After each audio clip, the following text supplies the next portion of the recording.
ചെറുവത്തൂർ ആനിക്കാടിയിൽ നിർമ്മാണം തുടങ്ങിയ ഓപ്പൺ ഓഡിറ്റോറിയത്തിന്റെ പ്രവൃത്തി കോടതി ഉത്തരവിനെ തുടർന്ന് നിലച്ചു. അംഗൻവാടിക്കും നാടിനും പൊതുവിൽ പ്രയോജനപ്പെടുമായിരുന്ന പദ്ധതിയുടെ ഭാവിയാണ് ഇപ്പോൾ അനിശ്ചിതത്വത്തിൽ ആയിരിക്കുന്നത്. This news sponsored by Boby Chemmanur International jewellers.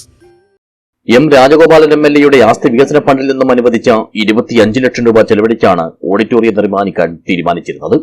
എന്നാൽ നിർമ്മാണം സമീപത്തെ അംഗൻവാടിയുടെ പ്രവർത്തനത്തെ ദോഷകരമായി ബാധിക്കുമെന്ന് ചൂണ്ടിക്കാട്ടി കോടതിയിൽ പരാതി എത്തിയതോടെയാണ് പ്രവൃത്തികൾ നിർത്തിവെക്കാനുള്ള നിർദ്ദേശം വന്നത്.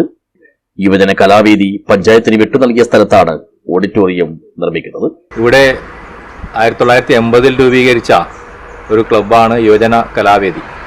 ആ 80 തന്നെ ആ ക്ലബ്ബ് 22 സെന്റ് സ്ഥലം സ്വന്തമാക്കി അതിൽ 10 സെന്റ് സ്ഥലം പഞ്ചായത്തിന് നഴ്സറി സ്കൂള് കെട്ടാൻ ആവശ്യമായിട്ട് സൗജന്യമായിട്ട് കൊടുത്തു. അതിനുശേഷം ബാക്കിയുള്ള സ്ഥലത്തിൽ നിന്നാണ് ഇപ്പോൾ 10 സെന്റ് സ്ഥലം പഞ്ചായത്തിന് നമ്മൾ നൽകിയിട്ടുള്ളത്, രജിസ്റ്റർ ചെയ്ത് നൽകി.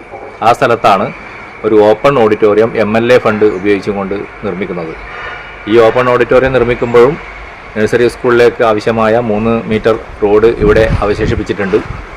അതേപോലെ നഴ്സറി സ്കൂളിൻ്റെ തെക്ക് ഭാഗത്ത് മറ്റൊരു റോഡ്, പഞ്ചായത്തിൻ്റെ മറ്റൊരു റോഡ് ഉണ്ട്. അങ്ങനെ 2 വശത്തും റോഡ് സൗകര്യമുണ്ട്. കൂടാതെ വടക്ക് ഭാഗത്ത് നടന്നു പോകാൻ ആവശ്യമായൊരു വഴിയും കാര്യങ്ങളും ഉണ്ട്.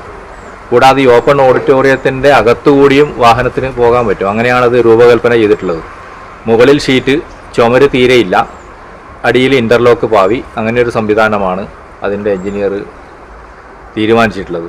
അംഗൻവാടിക്കും നാടിന്റെ വിവിധ സാമൂഹിക കൂട്ടായ്മകൾക്കും ഉപകാരപ്പെടുന്ന രീതിയിലുള്ള ഒരു പൊതു ഇടമെന്ന നിലയിലാണ് ഈ പദ്ധതി വിഭാവനം ചെയ്തത്.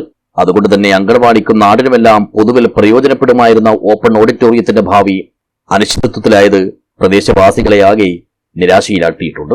News bureau, Cheruvathur.